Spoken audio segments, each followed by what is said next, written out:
Okay, welcome to the scenario class. So today we're going to talk about various scenario elements and what impact and what they mean in terms of creating and developing effective scenarios. So it's kind of a recap of some of the things we talked about before. We want to do an in-depth scenario review and then look at some tips for scenarios. So first, remember always when we do case study or scenario creation steps, we want to first identify the learning objective, the subject matter. We want to choose only one specific objective we're trying to achieve.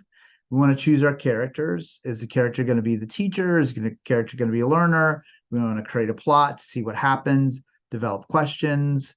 It's only a good idea to use, a few questions as you go along. Then we want to create tension between characters, and finally, develop a resolution. And as you'll recall, our scenario rubric, we've got the user interface, easy to use, intuitive, knowledge of what to do next.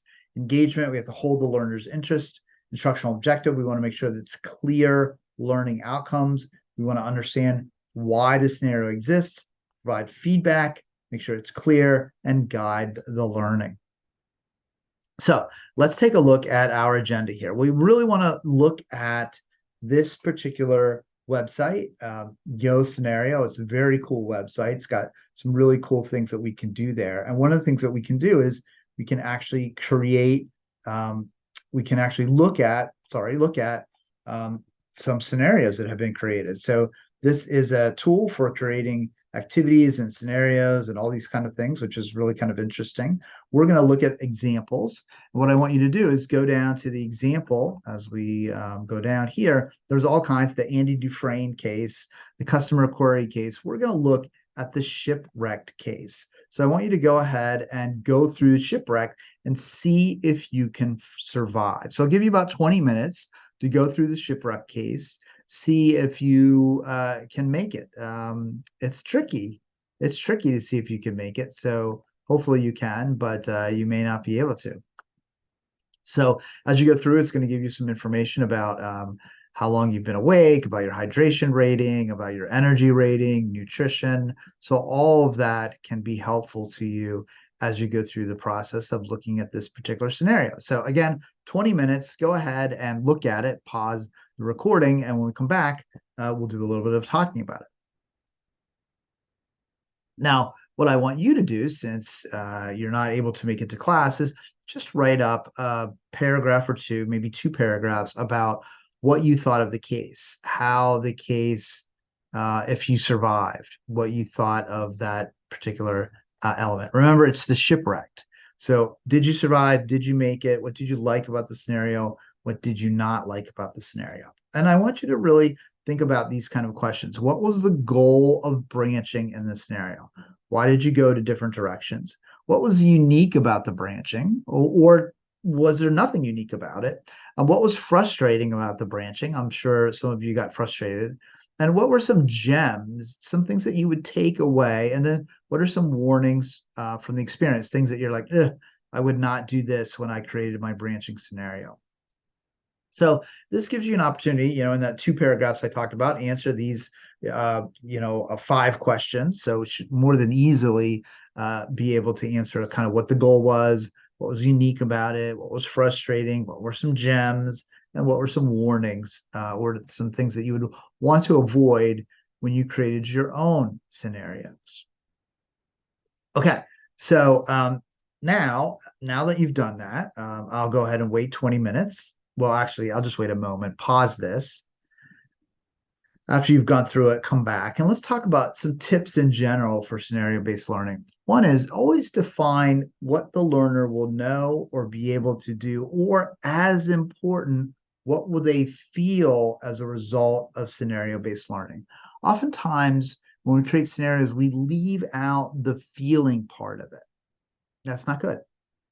We want our learners to probably feel a certain way about a scenario, almost more than any kind of other instruction that we're developing. You want this affective or feeling domain. Now, you can't forget about what you want the learners to know and what you want them to do, but also don't forget that you want them to feel a certain way. Maybe you want them to feel frustrated. Maybe you want them to feel happy. Maybe you want them to feel confused. Maybe you want them to feel uncertain, lots of different feelings that you can evoke by creating your scenario. And make sure that the scenario you create is indeed, what do I want to say, purposeful, right? If you don't want to frustrate your learners, then don't frustrate them, right? If you accidentally create a scenario, branching scenario that's frustrating, then you're going to frustrate your learners and they're not going to be very happy with what you're doing. So make sure that it's purposeful in your design of your scenario. Make sure you're targeting what you want as knowledge, as performance, and as an emotion. Also, think about dimensions of authenticity, right? Are you aligning with tasks that really occur in the real world? This goes a long way toward the learners having some feeling of what we call this content validity, meaning the content of the learning is valid in terms of the content that the person experiences on the job, or the situation that they experience on the job, or the tasks that they experience on the job. So you want to make sure your tasks align with what people are actually doing on the job. You want that high level of authentic authenticity. So you want them to say, yes, this is an actual situation that I could be in. This is something that actually makes sense to me. So you want to strive for that when you're creating your instruction. You also, as we went back before, we talked about emotions, but now this is reminding us to consider the values, attitudes, belief, and culture of the organization. So if you've got a branching scenario and it doesn't match, the outcomes or the actions of the individuals in that branching scenario don't match the culture of the organization, then the learners are going to go, this is incongruent. This doesn't make sense. This isn't something that's authentic, that really resonates with me. So you've got to look at, if you're purchasing off the shelf, you've got to look at, does this resonate with the learner? Is this the right element in terms of values and attitudes and beliefs that are aligned with the organization? If they're not aligned with the organization, it's not going to work. As you design your scenarios, make sure you align them with the organization so it does work. Again, if you don't align it, it's not going to work. It's going to frustrate the learner and it's not going to resonate with them, and it won't give you the desired results that you want. Now, another tip is, and this one's kind of tricky, but I think it's kind of important. See if you can avoid your first few ideas. And you might be saying, well, Dr. Gao, I don't understand. What's that mean? Well, oftentimes when we start designing something, we jump to our first idea. Oh, it's about communication. So let's make it a boss and a subordinate. And let's make it it's about a boss who has to discipline a subordinate who always comes in late. And let's make them coming in late because they have personal family problems, right? It's kind of a typical scenario that's used a lot. But what if you flip that on its head? Maybe the boss is the person that keeps coming in late, and what's the problems that it causes for the employee? So now you've taken and then how does the employee communicate that to the boss, right? So that's kind of taking the idea and flipping it on its head. That pushes a creative boundary. Now, I'm not saying that you always have to do that or you always have to reject your first idea, but what I'm saying is oftentimes we get stuck in a rut of how we want to design something or how we design lots of things, or we get into an old cliche that we're always involved with. So take a moment, think about what you're presenting, and think about if you can change that, push your creative boundary, or avoid cliches or stereotypes. Think about something that is the opposite of what usually happens or is different from what usually happens. That can propel people to be more involved and engaged in your scenario rather than, yeah, I know what's going to happen. Yeah, I've heard this story before. I've seen it before. So again, look outside of the normal processes and procedures and see if you can find something that would really be of interest to the learners. Now, another thing you might want to do is along the same lines, right? Here, we're going to try to avoid our first few ideas. Here, we're going to try to add a twist, right? We want to maybe start uh, in media res, right? In medias res, in the middle of things. So if you think about a lot of crime shows, they'll start with the murder. Like that's kind of in the middle, and you've got to figure out, how does murder occur? Who did it? What is the mystery here? It doesn't say, oh, we're going to have a mystery. You need to think about a mystery. Let's get ready for a mystery. It simply says, hey, there's a bit of murder. What are you going to do?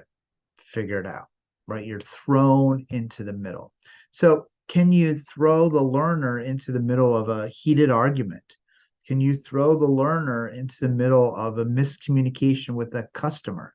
Can you throw the learner into a discussion where you're just about to launch the product?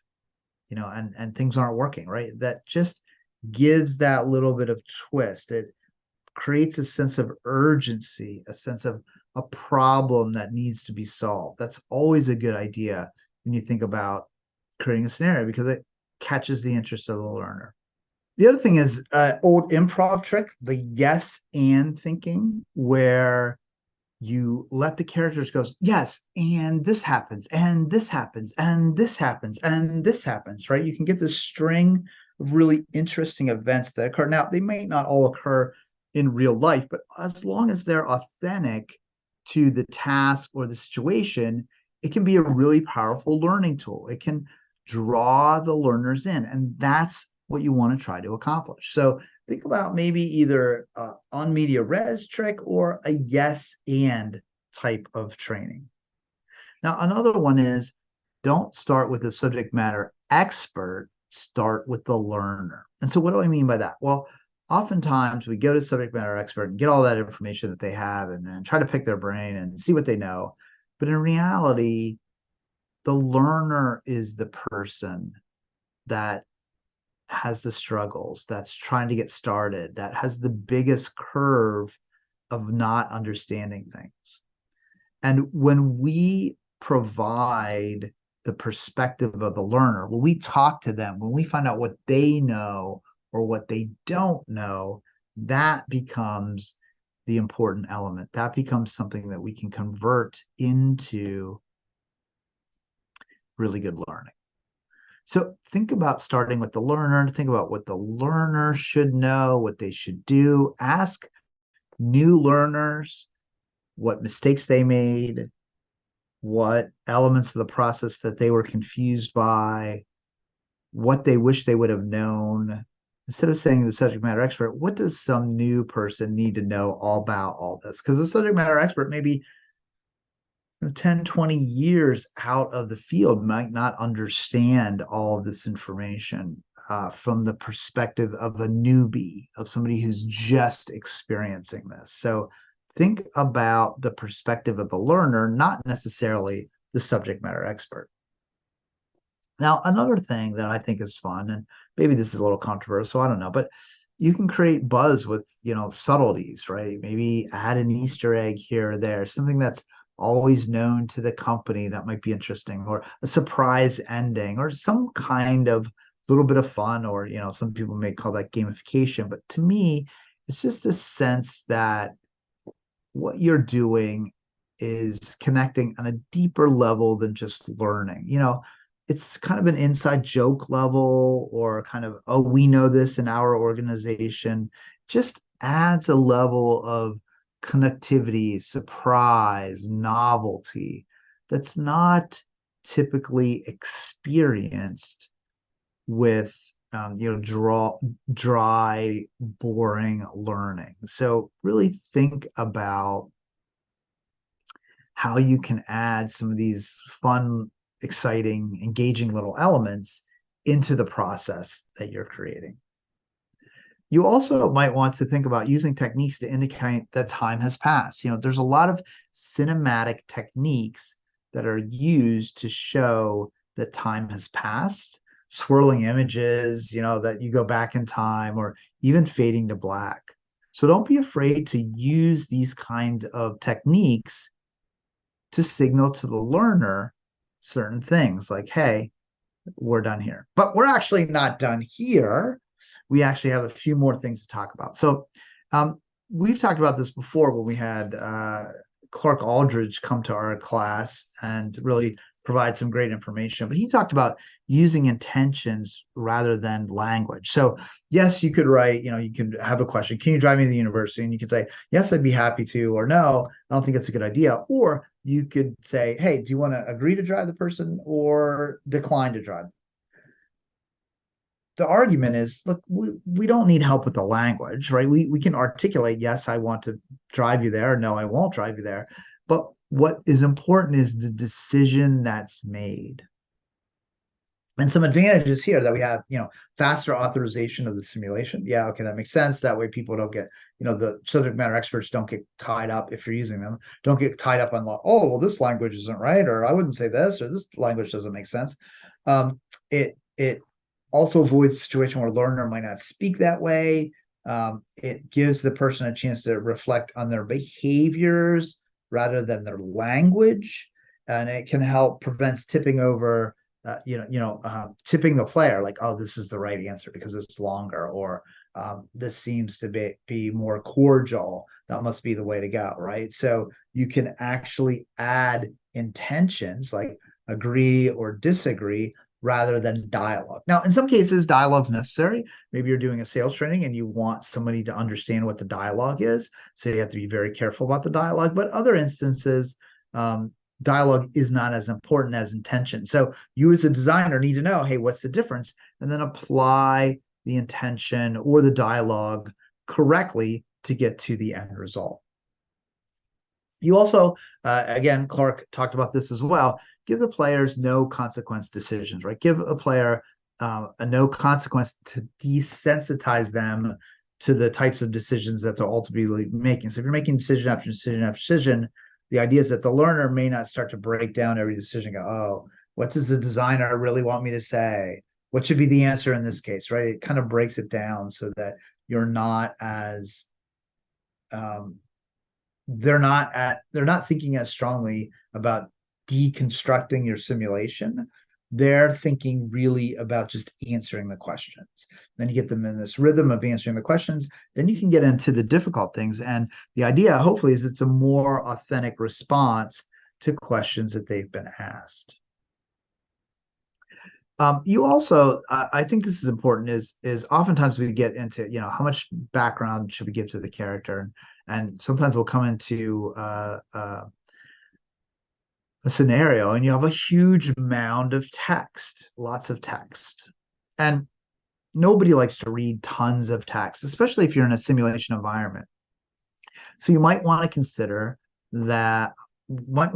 using dialogue of the characters to inject background information. So here, for example, maybe you're talking about benefits. So it's important to know if somebody's married or not because that impacts their benefits, right? So you might say it's necessary to know the character's married because of benefits, but don't say, oh, this is George. George is a married character. Or this is Juan. Juan is married. You could say, in the dialogue between your character and the married character, have the option to congratulate them on, oh, congratulations on your marriage.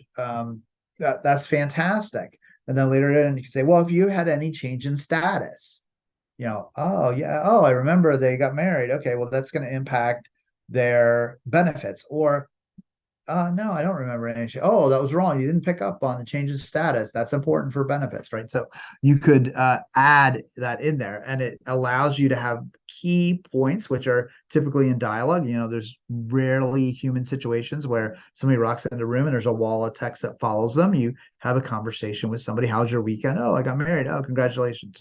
So those kinds of things can be helpful for embedding the character background into the discussion.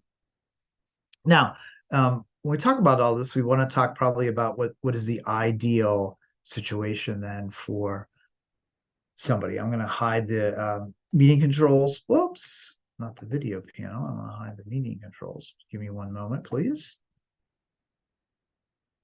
Okay. So basically, the ideal way to implement a simulation or even a game or a branching scenario into instruction is to start with teaching and talking about what's going to be learned. Okay, in this scenario, we're going to learn how to effectively close a sale. They're important. There are several different ways that you need to think about affecting a sale. So we're going to talk about those. And then you can give, now you don't have to give away. You can say, hey, there's a surprise in here about sales. I just want you to be thinking about the right way to make a sale, right? So you didn't give away the information, but you gave a hint. Then you give the learner the experience to play the simulation. And then after they play the simulation or the branching scenario, then you debrief them about what was learned. This is important because without that reflection, a person isn't really going to learn. They're just going to have an experience. Now, you can make the reflection, between you and an instructor and the learners, or you can have the learners reflect themselves. You can ask them reflective questions for them to think about the learning that they just experienced. It can be a very powerful tool. Here, for example, is a reflection to a learner right back to them. So they completed this particular scenario and it used different measurements. And it said, well done, good job. But your politeness was way down. Actually, in this case, not even there. Your professionalism was way up. Your confidence was low, and your strength was low. Now, actually, in this particular summary, politeness wasn't in this part of the scenario, so there was no chance to score in the politeness area. But look at the professionalism, way high, but they didn't do so well in confidence and they didn't do so well in confidence and strength. So it might be important to help them focus on gaining more confidence and strength. Maybe go back into the simulation and do that. But by having multiple measures of success rather than just one measure, you could allow the learner to balance their approach. You need to be confident and professional. You need to show some strength. You need to have all of these tied together so that the learning outcome impacts, as we said before, knowledge, performance, and attitude, right? Affective domain, their emotions. So these are just some tips. That's all the instruction, just some tips that I want you to consider as you think about creating a branching scenario.